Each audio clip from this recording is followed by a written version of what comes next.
story, and then we can open up for questions. Does that work? Okay, good deal. So the reason to run for governor is the fact that our society is fundamentally off kilter. Does anybody disagree with that? Nope. I've asked that question now of thousands of people across the state of Wisconsin. I've yet to have a disagreement. When I talk about being off kilter, here's what I mean. I mean, we've got kids in Wisconsin schools across the state that are being taught to hate themselves, to hate their country, and to hate their fellow Americans on the basis of race.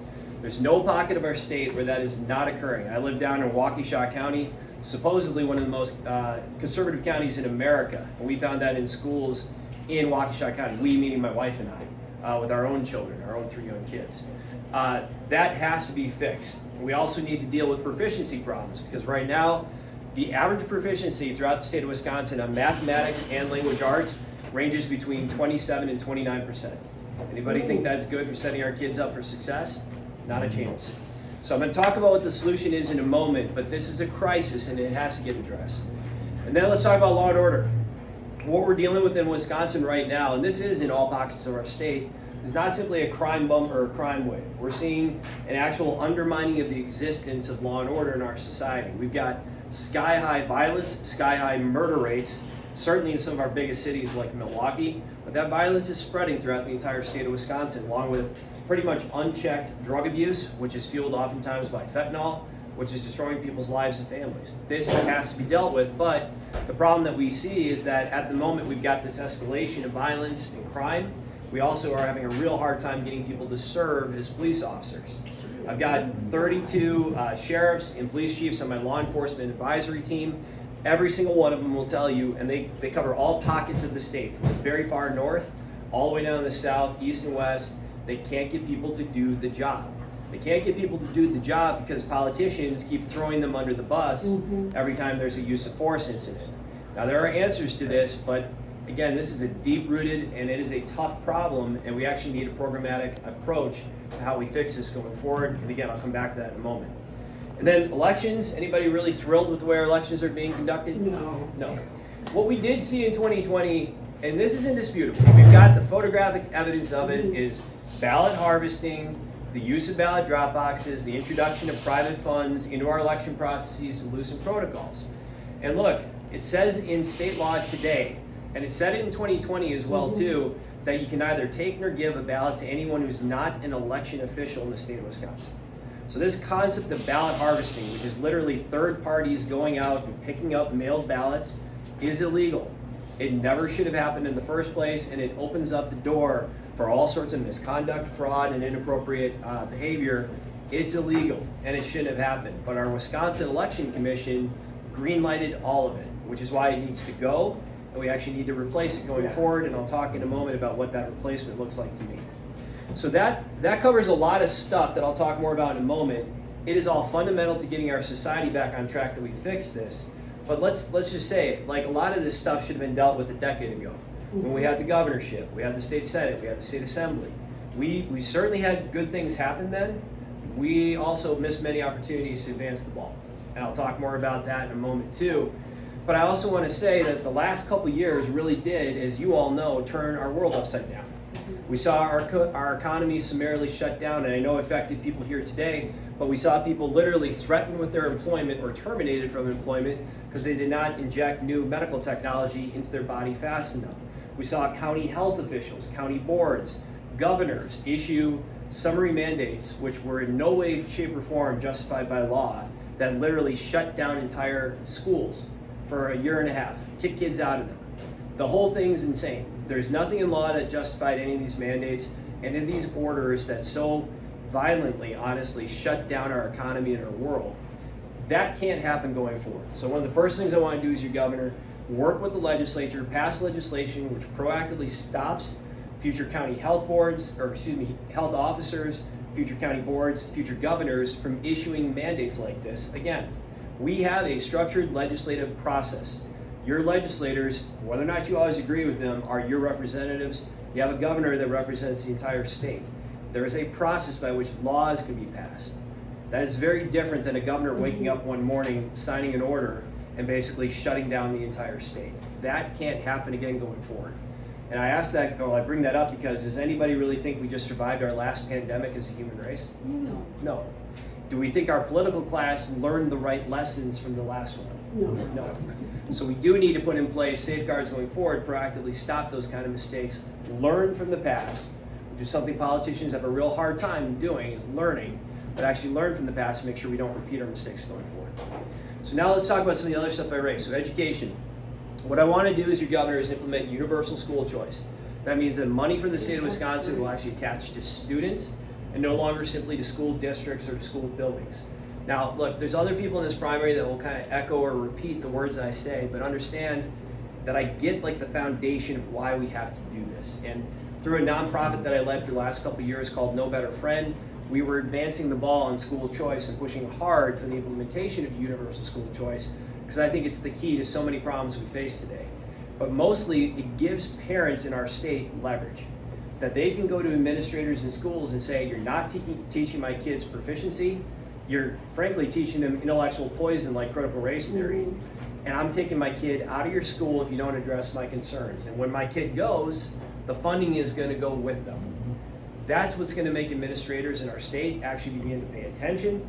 It's also going to shut down bad schools that don't perform because they will lose state funding, and it's going to make it a lot easier to start new schools. Now, oftentimes when I'm in rural Wisconsin and I talk about school choice, people will say, well, hey, that applies in Milwaukee, we've heard of the voucher program. No, what I'm talking about is this applies to the entire state, no income cap, no geographic cap, and now you can see a world where, yes, Bayfield County, 25 families can get together and say they want to found a new school with the revenue from the state attaching to students. Oh, wow. It's a lot easier to start new schools going forward, and I think it's going to actually kick off a lot of innovation in education in our state. That's the reason I want to see this done. I also want to see all the curricula in our state up online, so everybody here knows what our kids are being taught, which is incredibly important given some of the insanity we've seen kind of shoved in the dark of night into our curricula. And then, folks, I want to see the application of the Civil Rights Act. Like, the story of our country is actually, it's imperfect, it's challenging, it's beautiful at times, it's sickening at others, but the progress of the American people is actually pretty astounding.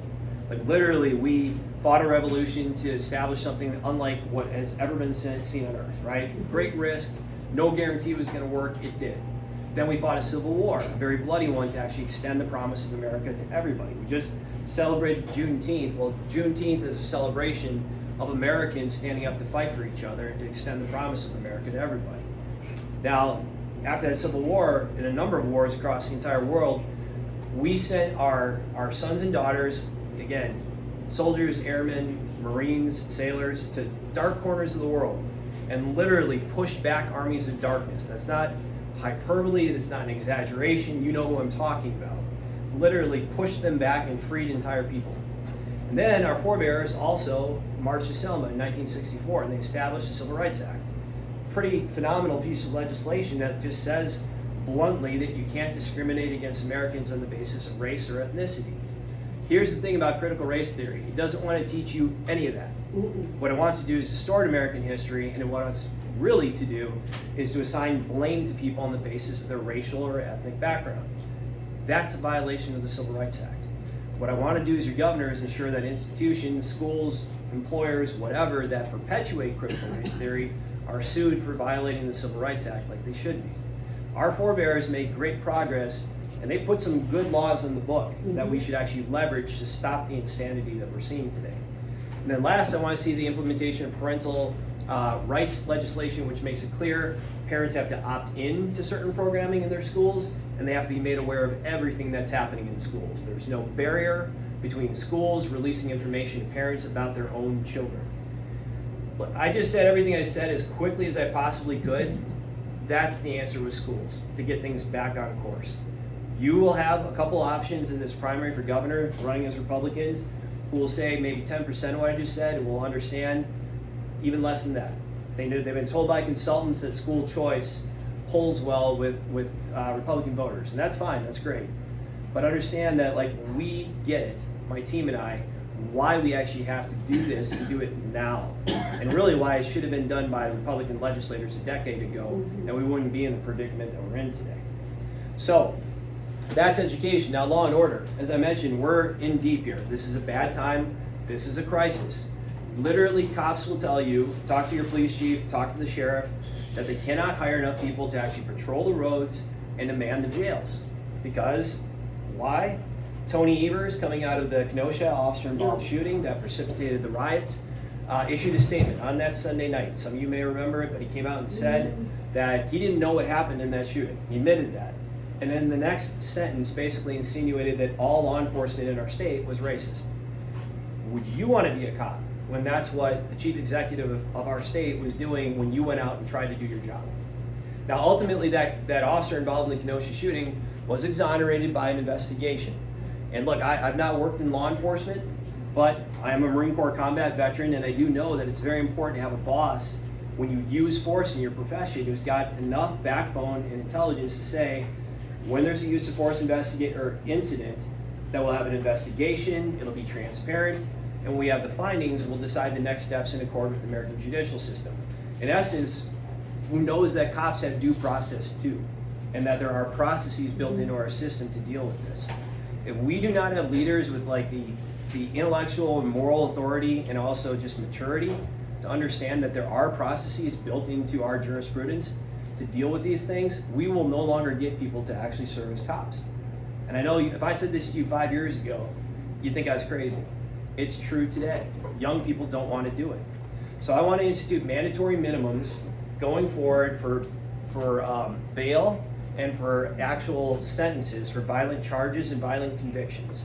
Because we've got way too many DAs that are trying to let people out of jail no matter what they've done. That has to stop. So we put the mandatory minimums, put that in statute, take the ball away from the DA. But then that next step to actually rebuild law and order is me, as your governor, going to all 72 counties and talking to kids in K through 12 education about the honor of serving in law enforcement, the need to invest in communities.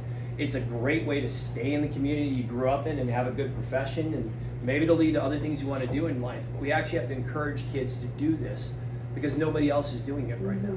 We've got to change the narrative of what it means to serve in law enforcement. So that's a bit of what we need to do there. And then elections, I already mentioned. I view the WEC as highly problematic. This is a difference between myself and the State Assembly Speaker, Robin Vos, who before I declared for governor, made a public statement saying don't run, because he already endorsed one of my primary opponents, Rebecca Clayfish. And in so doing, he made it very clear, like, look, she's a part of a system. I'm gonna be honest, Tim Michaels, he's got $1.6 billion in open contracts with the state of Wisconsin. He's much a part of the system as a human can be a part of the system. Robin Vos would be cool with either one of them being governor because he knows at the end of the day, they're not gonna force him to change it all. But let's talk about what that means for the WEC. The WEC is a bureaucracy that has oversight of our elections now. It was put in place by the last governor's gubernatorial administration. The problem with it is it's a bureaucracy, and there's 3 Republicans, 3 Democrats on it. They basically disagree on important issues. When that happens, like in the instance of ballot harvesting or ballot drop boxes, a group of lawyers that work for that committee can issue guidance to our county clerks. Those lawyers, part of that bureaucracy, are the ones that greenlighted ballot harvesting, drop boxes, Zuckerbucks, you name it. That system will continue to cause problems unless we fix it. So I want to get rid of the WEC, transfer the power to the Secretary of State, and then work with the legislature to rewrite the law so it's crystal clear, no matter who our Secretary of State is, Democrat, Republican, it doesn't matter. They cannot greenlight ballot harvesting, ballot drop boxes, Zuckerbucks, you name it. We'll actually put this into law and make it perfectly transparent what you can and cannot do in Wisconsin elections. And if we don't do this, it's not quite clear what faith is going to remain in our electoral system, because right now, unfortunately, it's slipping away very fast throughout the entire state. So we do have to address it.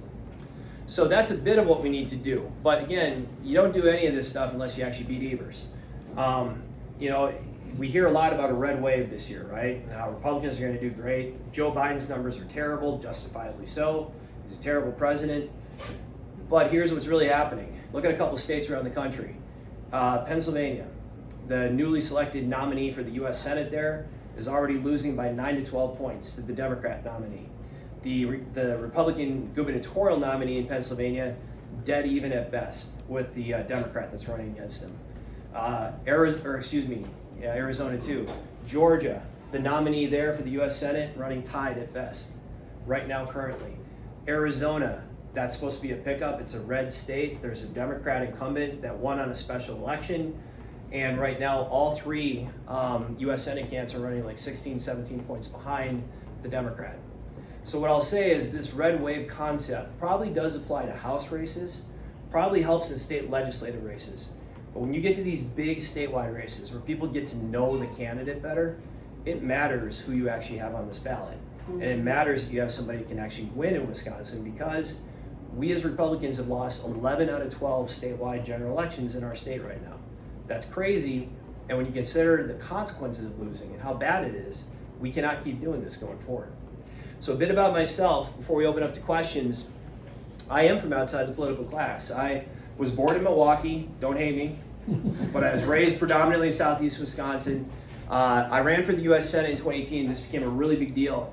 But I was born into a family of Democrats. I know we're in a heavily Democratic area right now. And I know that it's a big legacy of what this, Dave Obey used to represent this place, right? For a very long time. And the reality is that I was raised in a family of Democrats and just told you're supposed to be a Democrat. That's just the way it is, right? I saw the neighbors put up a Tony sign. They knew I was coming. We'll stop over and say hi before we go. But I'll tell you, here's the way that really worked. And again, the same Republican machine that I'm in so many ways running against right now in this primary that I ran against in 2018, they obsessed with the fact that a couple decades ago, now almost 25 years ago, it's 1999, I was a college Democrat. But I was, again, my grandfather was my biggest political influence, just a great guy. He was a World War II vet, he was an FDR Democrat, I'd spend my weekends with him, and he would talk to me about the wonders of the New Deal. And he complained to me about Ronald Reagan, because it was the 80s and that's what he did. He'd also yell at people on talk radio that were conservative. So we would come to disagree on policies and politics and such, but I will tell you, what had to happen is I just had to grow up and live life to become the conservative I am today.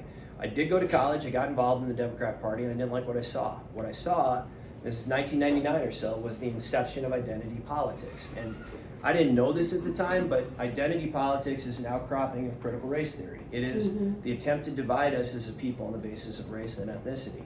So I didn't like that. I knew enough to know I didn't like that. I didn't know all the intellectual underpinning of what was happening, but I got away from politics. My next step was, I went out and I ran a newspaper for a year. I was not a reporter, but I ran the business. Guess what? It made me more practical. I had to mind the bottom line. I had to make practical decisions. It made me more conservative. I then went out to Wyoming, where I worked as a cowboy at a cattle ranch, because that was the next logical thing to do in life, right? Newspaper, cowboy. But it was a great experience, toughened me up. I worked in agriculture. I'll never say I've run a farm, but I've worked on a ranch, and it's a really tough way to make a living. And it is important that people that want to serve the people of the state of Wisconsin actually understand what is that like, to deal with the variability of animals, of weather, of all of the commodities, especially in this moment right now, and like how that's destroying so many businesses across our state. So I lived that. It was a great experience. It toughened me up for the next step of my life when I got married to my wife Jessie, and I joined the Marine Corps in 2004. And I served in 2009. I fought in Iraq in 2007. I fought in Afghanistan in 2008, 2009. Wouldn't trade for anything. Glad I'm not doing it today. It's one of those things that you're glad you did. Daryl on my team as well too, Marine Corps veteran, currently in the National Guard. So what we experience in these fights, and this is very relevant to this job as governor, because remember, your governor is your commander-in-chief of our state National Guard, is that we've had way too many people in positions of authority and leadership who have deployed Americans abroad without actually stating what the strategic objective of the deployment was. So, I mean, my time in Afghanistan, and I lost family and friends there. By the time I'm there in 2008 and 9, we were long past the push to destroy the Taliban. And it was no longer clear what victory was or what the ultimate goal of the actual deployment was. That's true in latter Iraq too. And what I will say is, as your governor, I will ensure anyone who wants to deploy our guard will look you in the eye and actually say in about 2 sentences, the strategic objective of the deployment. And if they can't do that, I'll be the first one pushing back on it. Because it's not about being quote unquote anti-war, it's about being intelligent and strategic in how we actually fight. And we have not had enough elected officials to understand the importance of that in the past however many decades. So I did leave the Marine Corps in 2009. I did a joint graduate degree at Harvard and Dartmouth for business and government. I like to say it's kind of a joke, but it's true, but I learned less in 3 years than I did in 1 week in the Marine Corps, but it cost me a lot more money. But I did learn that behind those fancy credentials is way too often just a lack of common sense. And if you do want to understand the last 2 years, and I know it affected people in this room personally, but people with fancy credentials came to elected officials throughout our entire state and country with really dumb ideas. You're right? Saying that they're going to get people fired from their job, saying that we're going to summarily shut down our economy, saying that we're going to kick kids out of school for a year and a half, and elected officials just accepted that at face value. Did not have the brain power to say, or the intestinal fortitude to say, that's actually a terrible idea. That's going to have long-lasting ramifications. No one's saying COVID's not real, but that's not a realistic answer to this problem. And because we didn't have those kind of leaders that could actually see through the garbage, we ended up going through what we did over the past couple of years. So I left graduate school in 2012. My wife, with 2 kids, soon to be 3, we moved back to Wisconsin, and I've worked in the private sector ever since. I don't make a living from politics. I'm not married to a lobbyist. I don't make my money from government contracts. I am the person in this gubernatorial primary who can say that honestly and can yet still win this election in November. And it does matter that you not be a part of this whole mess if you actually want to change it. And I'm happy to answer more questions about that later.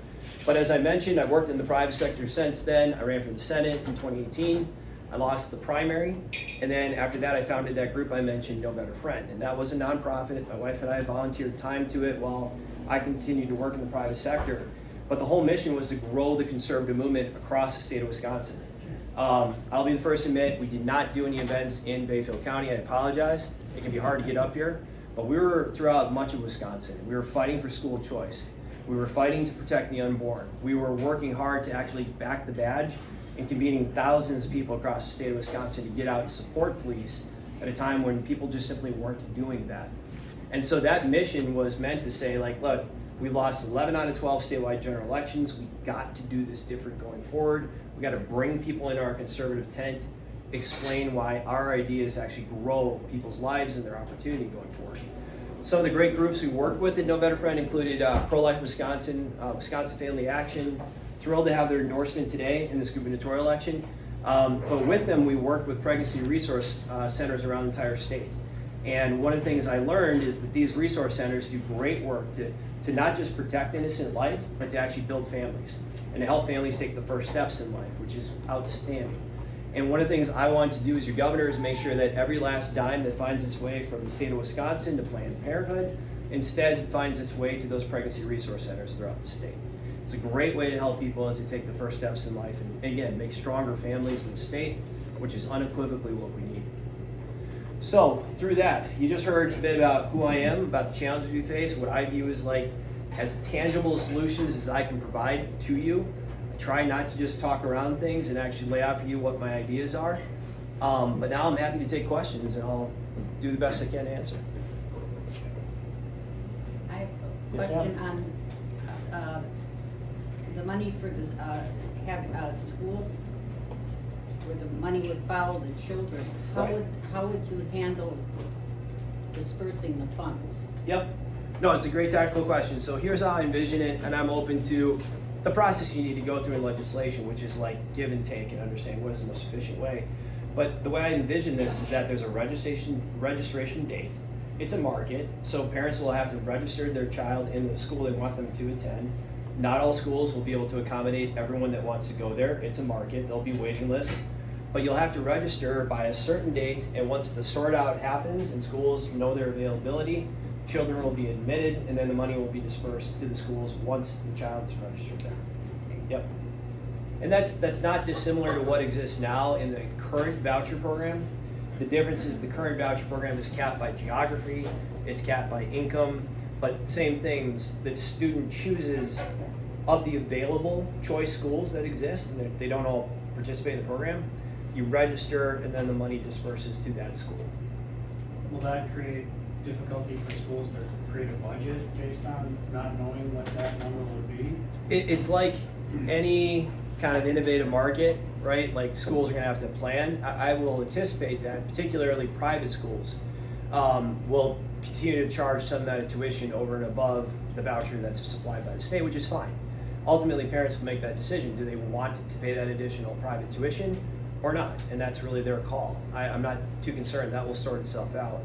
What I do think will happen over time is, like any market, it'll become less bumpy, it'll become more smooth, and then ultimately bad schools are going to close. And by the way, nothing I just said is going to affect what local municipalities do with their property taxes to fund schools. What I'm talking about is the money from the state of Wisconsin. But ultimately, let's say you've got some, and we really do have some horrific performing schools. We see a mass exodus of students, state money goes with them. Those schools will close. Like, they will have no option but to close. And that, quite honestly, is my stated objective. I know the Milwaukee Journal-Sentinel earlier in this campaign ran like a banner headline saying Nicholson wants to close failing schools. It's like, yes, I do. Thank you for that. I guess that was their version of an attack. I don't know, but that's what I want. And I do think, again, and let's be honest, like, could this be a little bumpy at the front end? Sure. But what's the alternative? 27% proficiency in language arts and like up to 29% in math. Kids being taught to literally hate themselves on the basis of their race. Like, that's status quo. So for that and to get away from that, I'm willing to accept that yes, starting any new system will involve bumpiness. Teachers' unions will scream bloody murder. They are the ones that are perpetuating this on our kids. And I didn't say teachers, I said teachers' unions, which are a very different thing than teachers. So, yes, sir. You know, I agree with you on a number of things. I'm a 37-year veteran teacher here in Washburn. Gotcha. And first of all, I want to thank you for coming here because most of the time we don't get very Yeah, well, thanks for having me. I Republican appreciate it. representatives coming to the area to talk to us, Right. so I appreciate it. But Thank you. I like to look at both sides of the issue. Of course. My name's Joe Russo. I serve on the judge in this community. Okay. Has placed me on the Criminal Justice Council. I've been there for 10 years. So I'm the citizen representative. I also know the sheriff here, and I know the sheriff from Ashland County. I've got a number of my former students. I was a tech ed teacher here. A number of my former students work, in the various sheriff's departments here. And I can tell you, there's a thing I call dumbing down. And you're right. When we started demonizing the police force, all of a sudden, we used to get people that had a 4-year degree in criminology from the university to be a police officer, had all kinds of skills. We're down to where we can't even get the year vocational degree anymore. Right. And we're trying to do short-term training for police, which makes it more dangerous than ever before. Exactly. But the same thing is happening with the teaching profession in this state. Yep. When Washburn was looking for a certified tech ed teacher, we never got one applicant for the job. And this is a beautiful community, believe me, and a beautiful shop facility over there for our small community. We couldn't get a person. I called Stout. I asked them, what's going on here? I said, how many students are you graduating?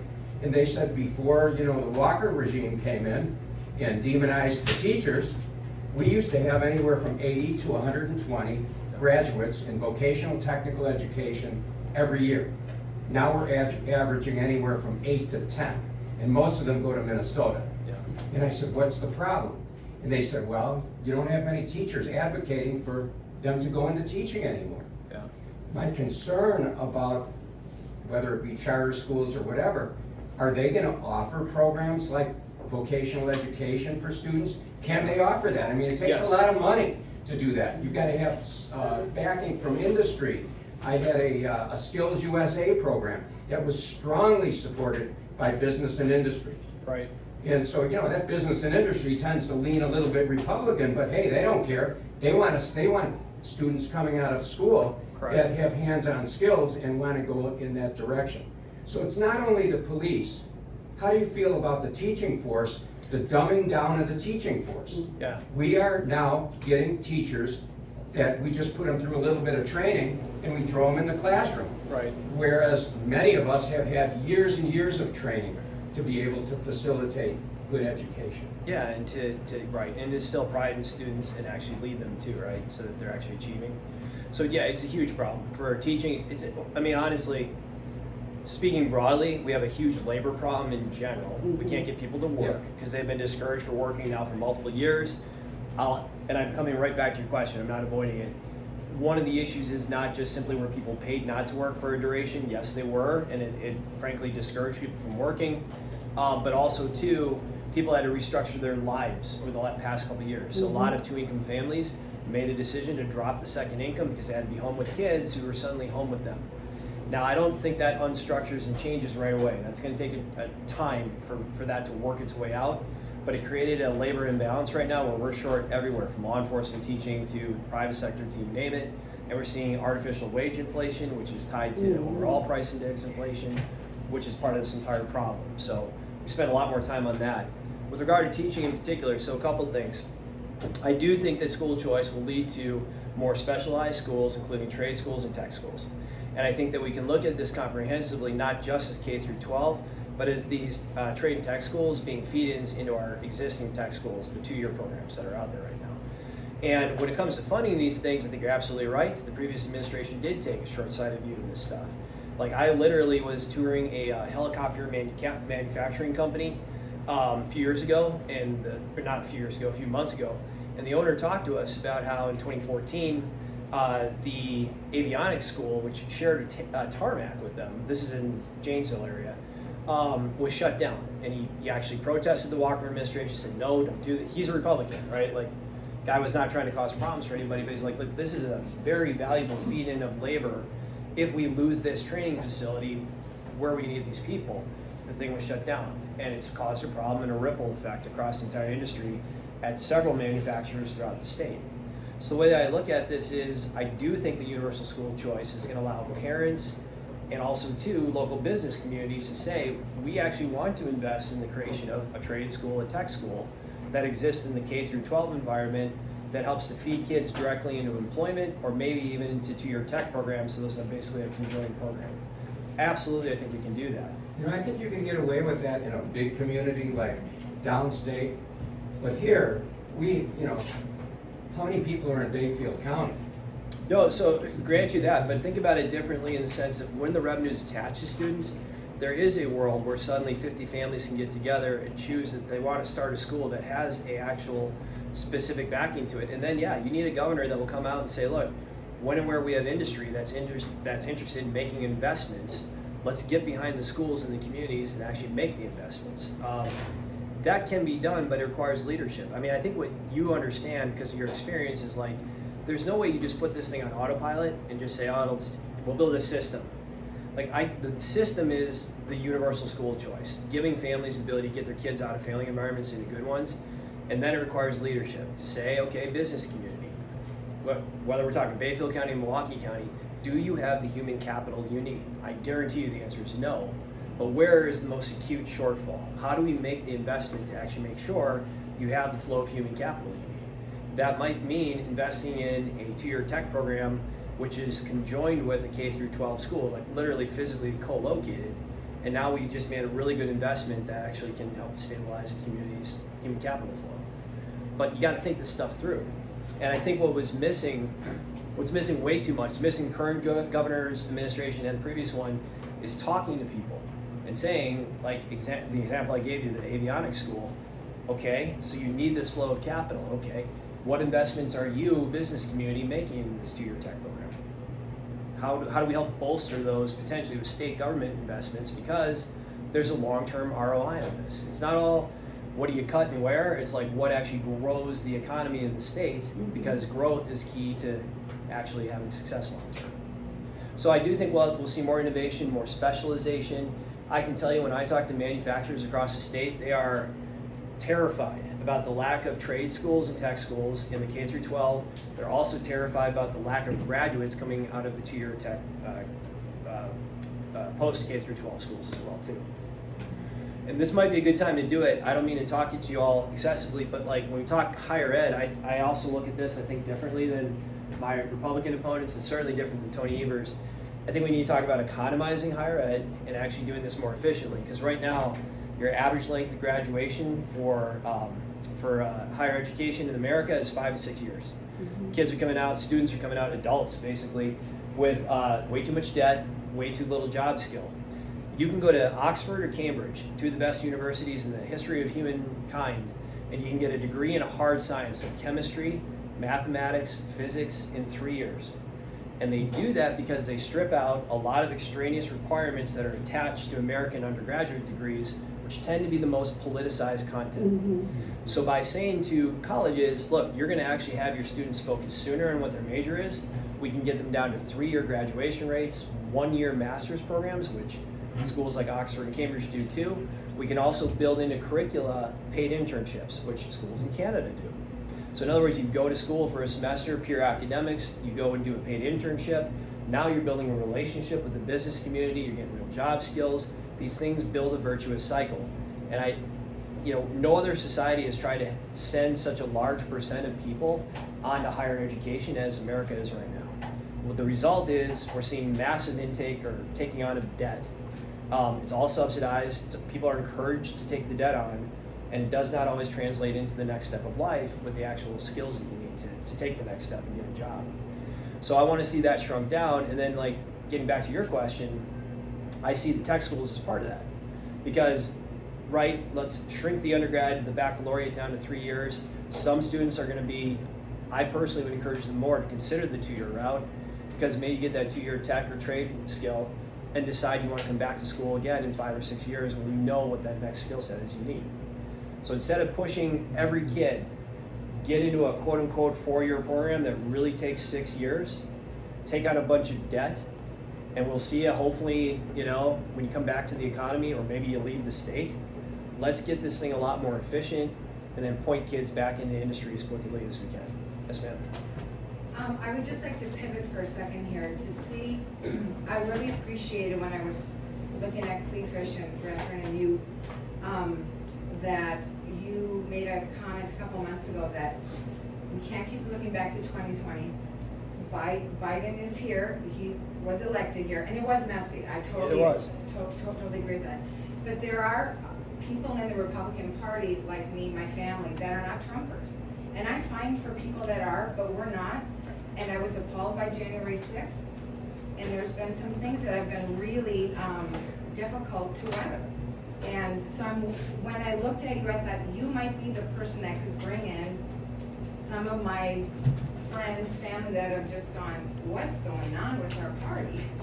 And so, or our world, for that matter. Like, what's going on in their world? But Yeah. it was, right, but it's just one of those things that I like to hear how you could unify our party, because I think divided, we are gonna fall. This is very difficult. We're in treacherous, and we like to maintain that conservative, but Yep. there's some of us that can't stomach what you're seeing right now, so I'd like to hear your take on that. Well, I've said this very transparently going back to 2018 that, look, we had a large population in the state of Wisconsin that voted for both Barack Obama and Donald Trump. It's not made up. That's a real thing. That happened. What does that tell you? Well, it tells me we got a large population in the state of Wisconsin that's just fed up with our political class. Right? And why? We are a state that makes things. We make physical things. That the basis of our economy historically has been agriculture. It has been manufacturing. It has been recreation. It has been timber. And those things were acutely affected, negatively affected, by trade policy coming out of post-World War II America. And we had a lot of political leaders, and I'm not making an anti-trade argument. Trade is very important, it's critical, but it should be done strategically. And what we saw in the United States of America, and we did not have many Wisconsin politicians throwing up the flag saying stop, is that we moved into a world where we send dollars overseas and we get goods back. Now, an economist will tell you that's balanced trade, like that works.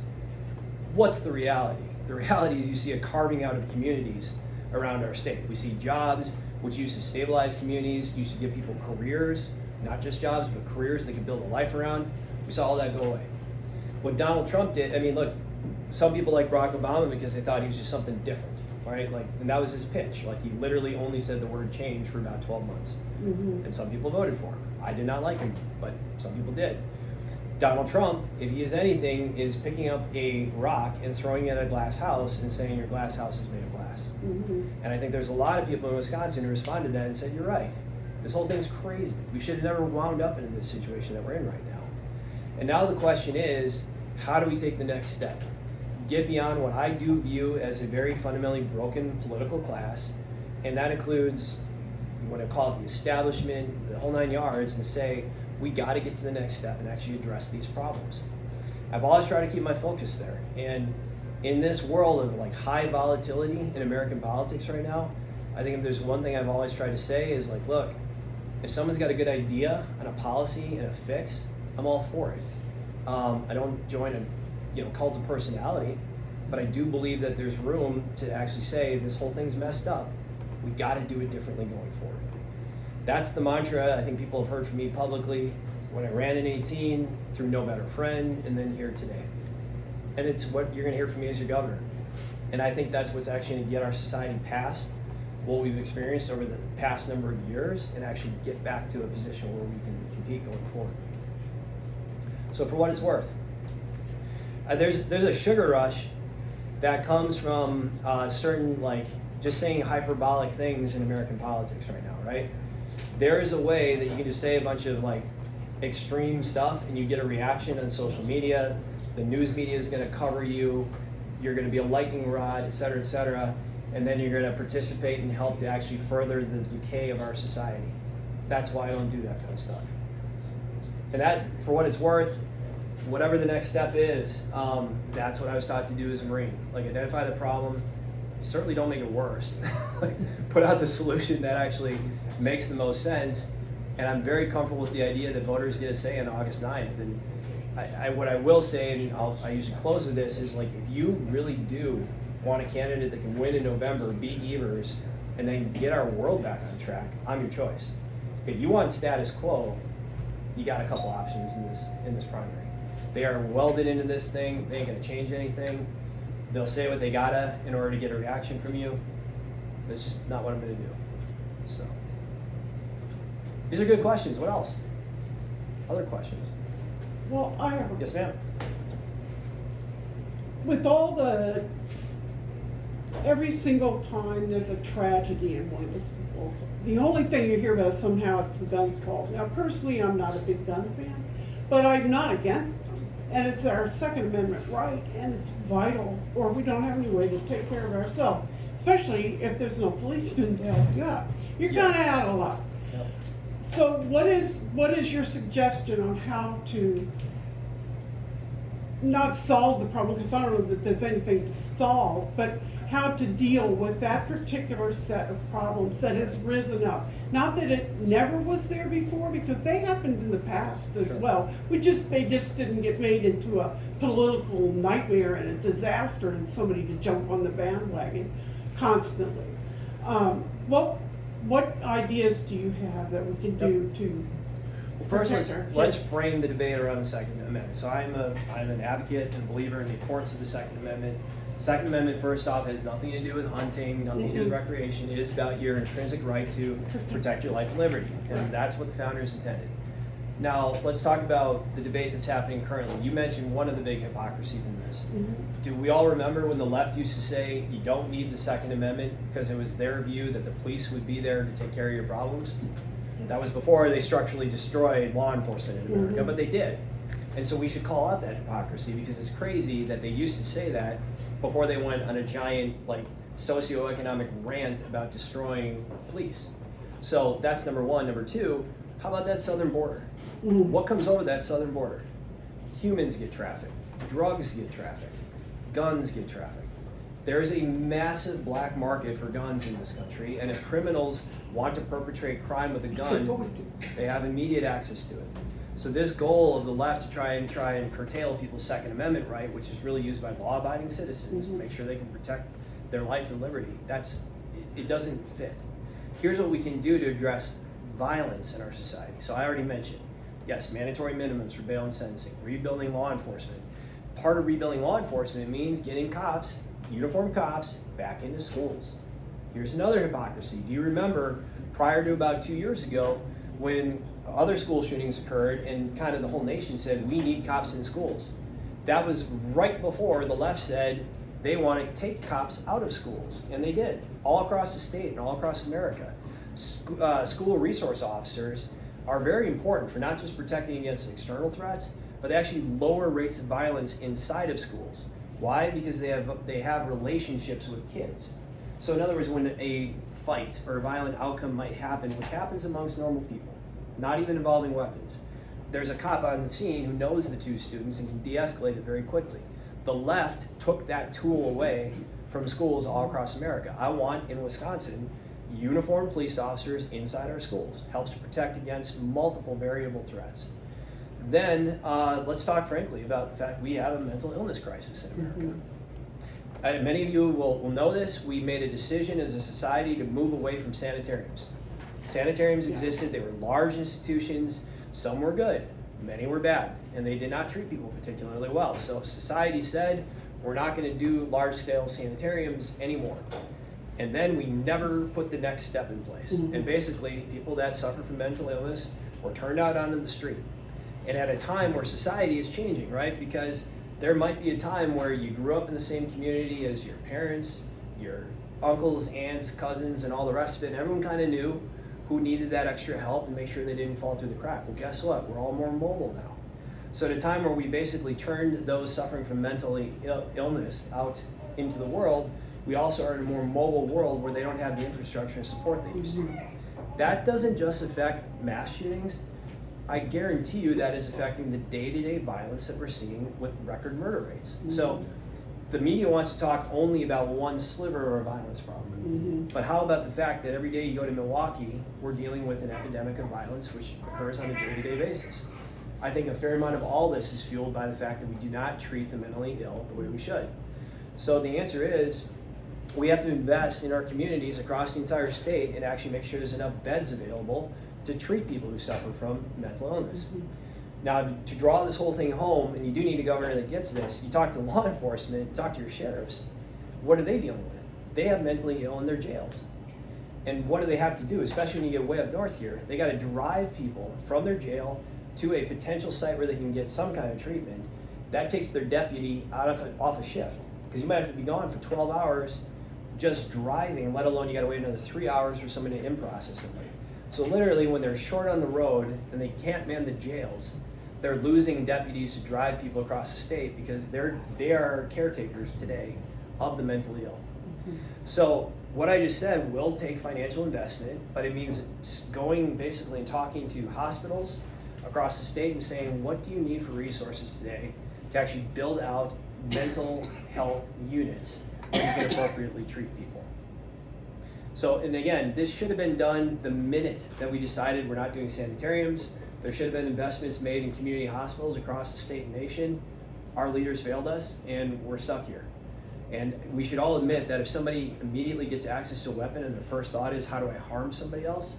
There's more going on there than simple access to weapons issues. Yes, ma'am? Well, I think your weapons are to protect yourself against your government. The people in charge, because the people have to say in this country. I mean, if every cop in Washburn decides they enforce a law when you can have a gun, you have to protect yourself against the government. Again, the way I just put it is protect your life and liberty against whatever the threat might But be. the government's the main one.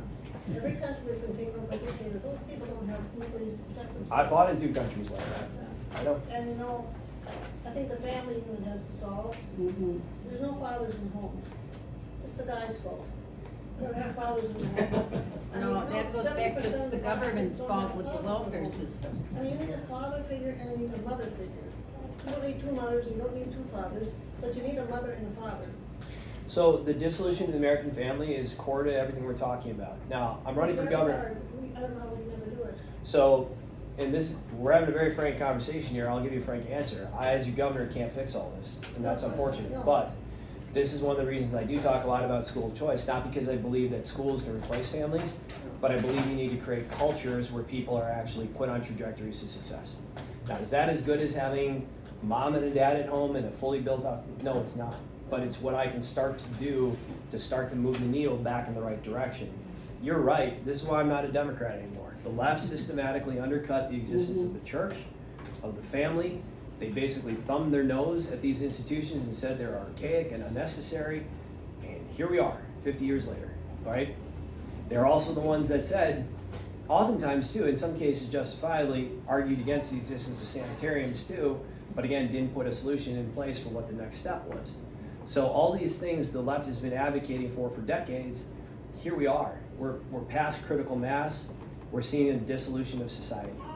And that's why, like, what I try to talk about is, like, what is the best we can do in the immediate to actually get people out of these bad environments into better ones, and then we can start to build back. Is that going to be, everyone here would know I was lying to you if I said to you it's going to be instantaneously. It's not. It took decades of bad decisions to get here. It's going to take a while to build back into what we should have where we should have been the whole time. Sad. Yes, ma'am. It might help us too if we had judges and prosecutors that would actually stand by the law. Agreed? Put people in jail and keep them there. Or president. So I mentioned the, Yeah. yeah. President. I mentioned those mandatory minimums for that very reason. We have a problem with DAs in our state, especially, I mean, Milwaukee and Dane County are like the two obvious ones, but it's throughout the state where liberal DAs are just simply refusing to appropriately charge people or put bail on violent charges, or excuse me, people facing violent charges. So what I want to do is put in statute and say, like, look, we'll carve it out. I'll work appropriately with law enforcement, the legislature, to say this is what constitutes a quote unquote violent charge. And if you are facing a violent charge, here's your mandatory minimum bail. Nobody gets to let you out the next day like the Waukesha parade attacker who was free to go out and murder a bunch of people even though he was already facing domestic abuse charges. And then again, mandatory minimum sentencing. Like getting to the nitty gritty of this thing, like just in the past month or so, we've had a couple incidents where, I don't know if any of you read about this, but a guy named Douglas Balsavich murdered his wife in 1997, stabbed her 43 times, left her dead body, in a room with their children overnight. Children emerged the next day. This is in West Dallas, down south, covered in the mother's blood. That's when the neighbors realized what happened. That person was sentenced to life in jail. The judge said life is not enough. No way they should ever face parole. Well, Tony Evers, chair of the parole board, guy that was named John Tate. Parole board chair, by the way, has immense power to put people on the parole board and also to release people. He had a plan to release Douglas Balsavich. I found out about it, our campaign found out about it, we put a press release out immediately saying this needs to stop. We made a very pronounced statement saying this is no way on earth, like if anyone in the world shouldn't be let out, this guy should not be let out. And so what basically happened was first Evers ignored it, pretended it didn't happen. We kept the pressure up. Then eventually Evers cratered and reversed his position and said, no, actually the parole board should not let him out. The parole board chair first said, no, we can't change our position, but then did. And then we just kept charging, saying, you need to get rid of John Tate, the parole board chair. And within about, I don't know, it would take 3 weeks, he resigned. And I was going on talk radio throughout the state. We had families reaching out to me about other cases where they were worried that convicted murderers that had killed members of the family were going to be released. I wrote a letter to the parole board saying, do not release, and we're going to keep an eye on you. And that letter went in the day before he actually resigned. He resigned on a Friday afternoon late, which is where you dump bad news. So that happened. We got him fired, which is great for the state, but we really need to get Tony fired because he's the guy who put him there. On that note, and this too, we've fired 2 of his people already.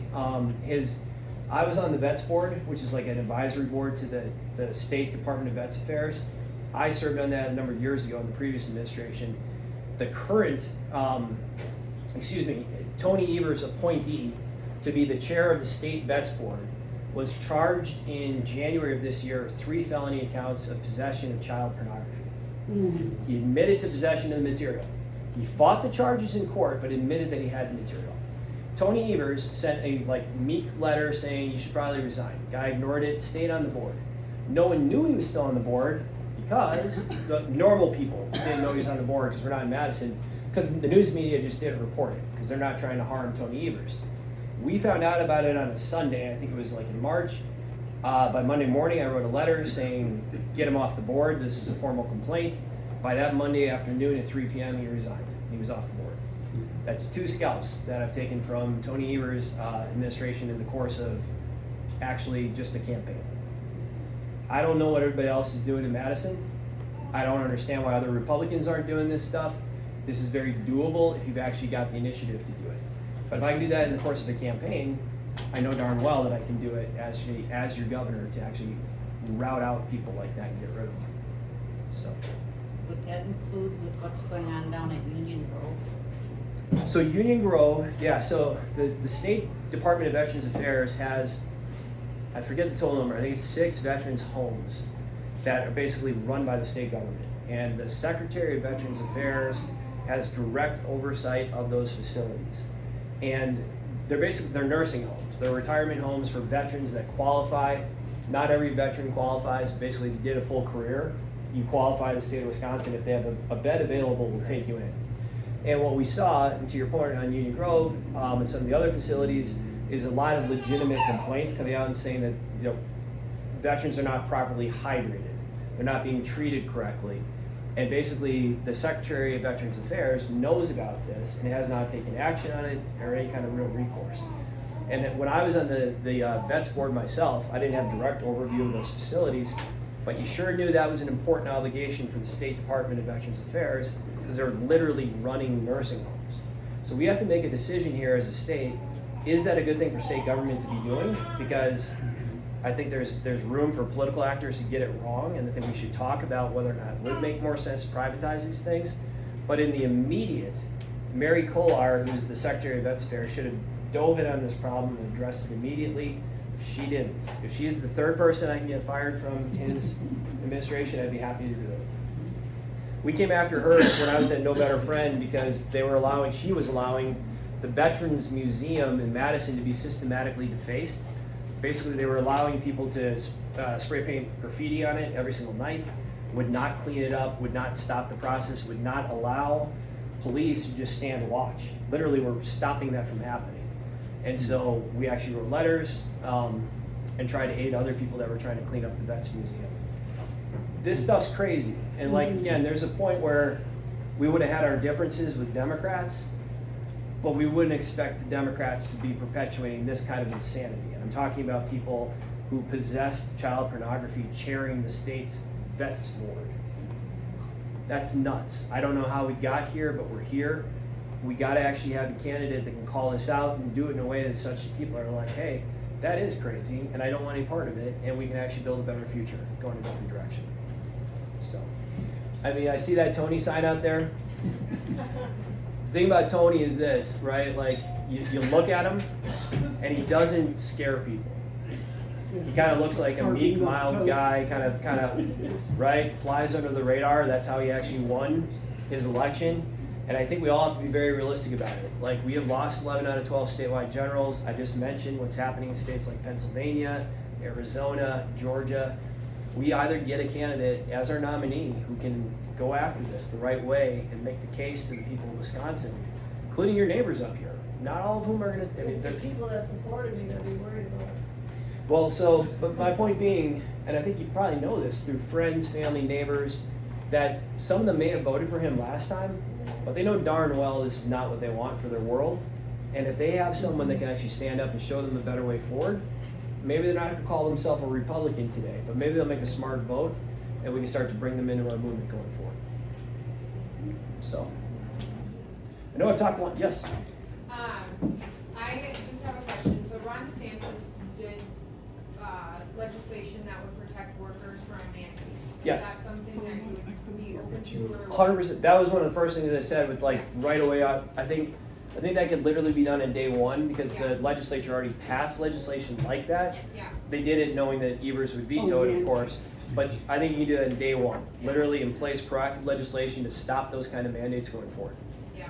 And that's both to stop people from getting fired, that's to stop governors from having the power of kicking kids out of school, it's to stop county health officials from shutting down the economy.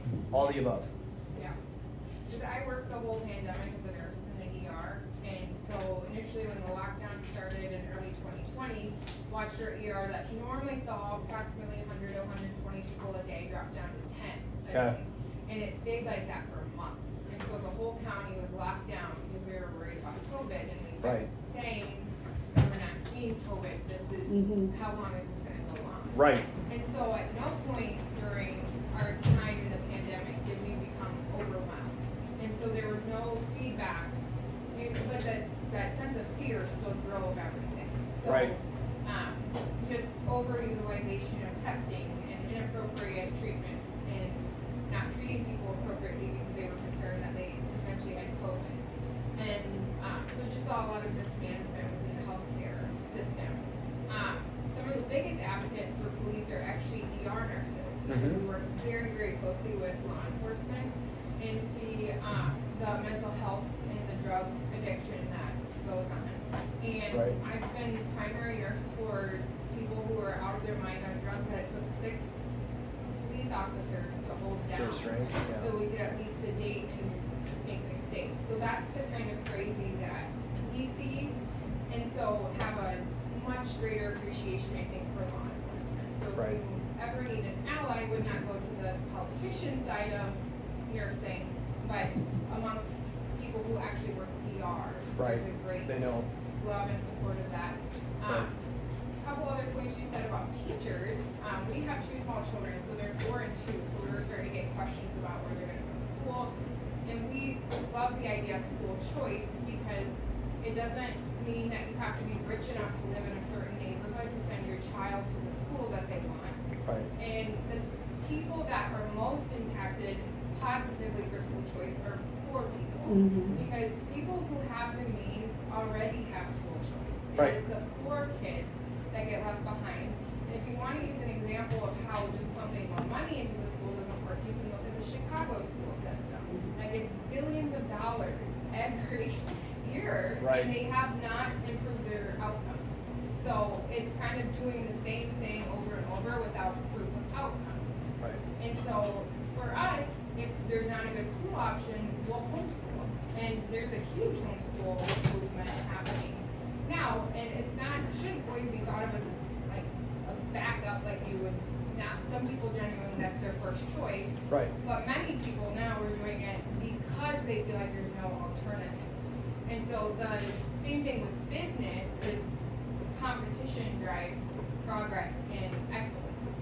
So I very much agree with that as far as being young, and the school system that you guys probably all remember is not the school system that's in place.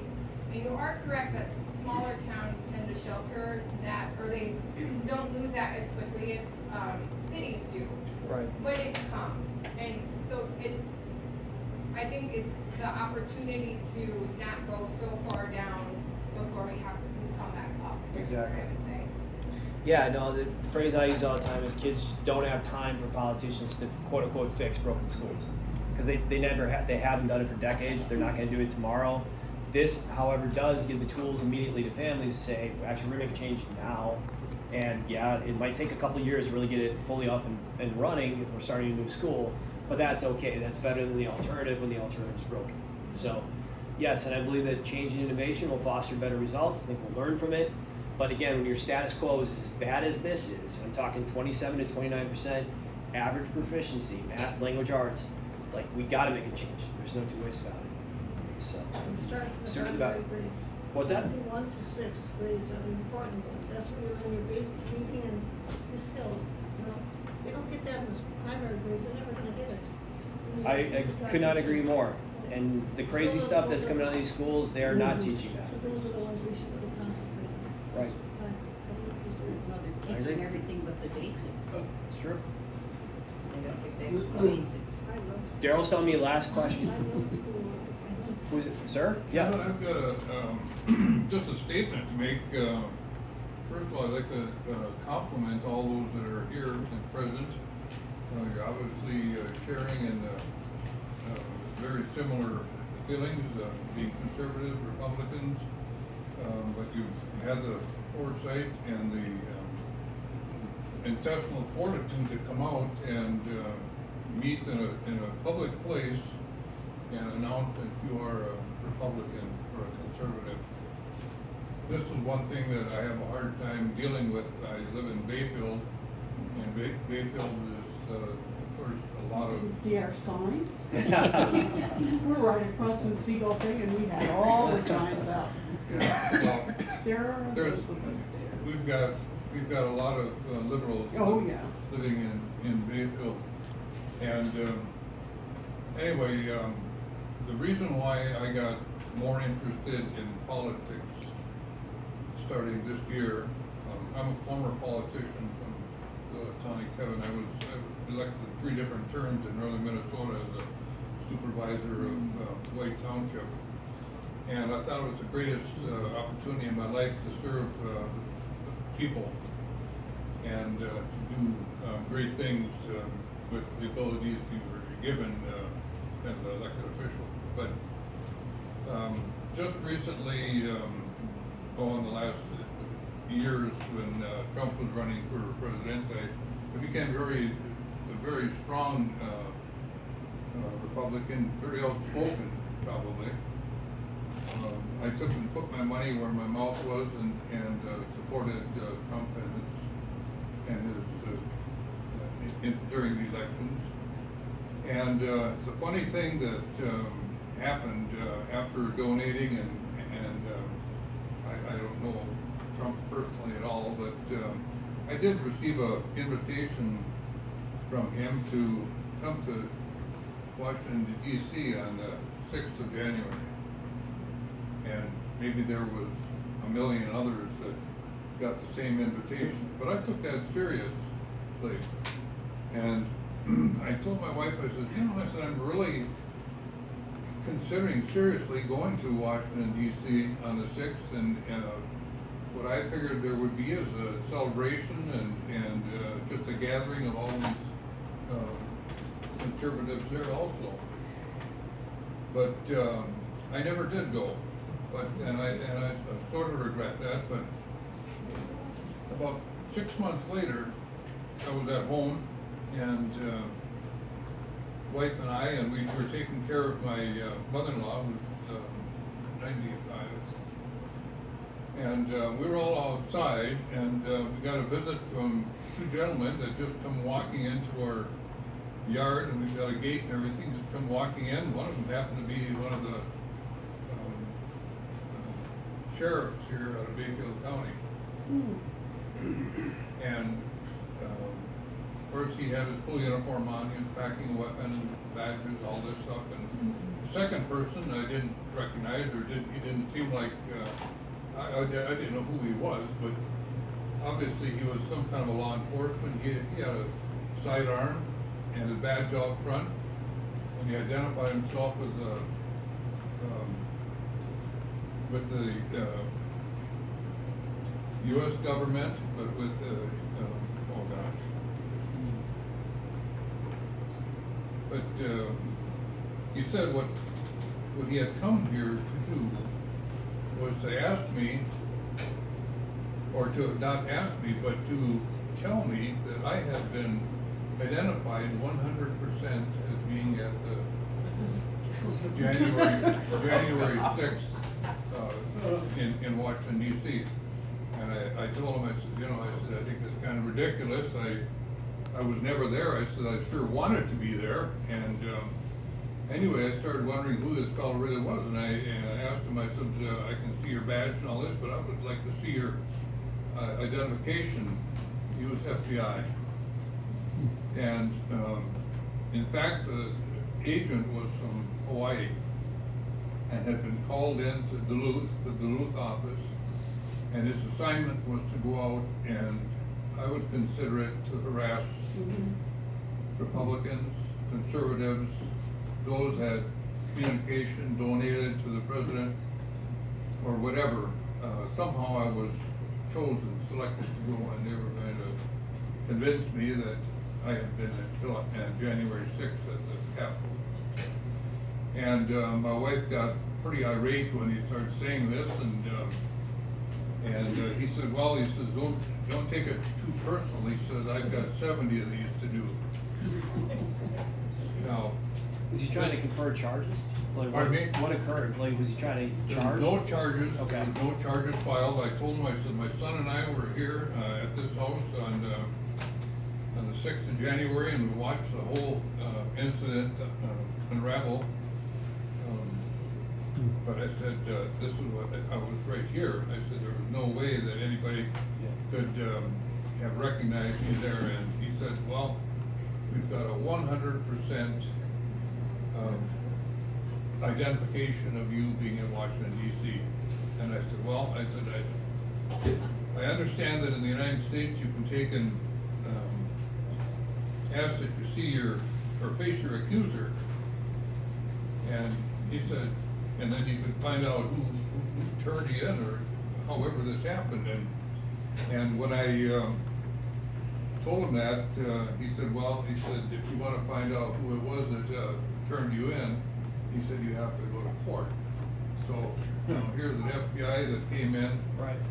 made an accusation on me, and I'm supposed to take and defend myself in court and spend my own money to say that I wasn't there. So what I'm saying is, this is a local situation that happened, that came out of Washington DC, the whole way over to Bayfield, Wisconsin. Right.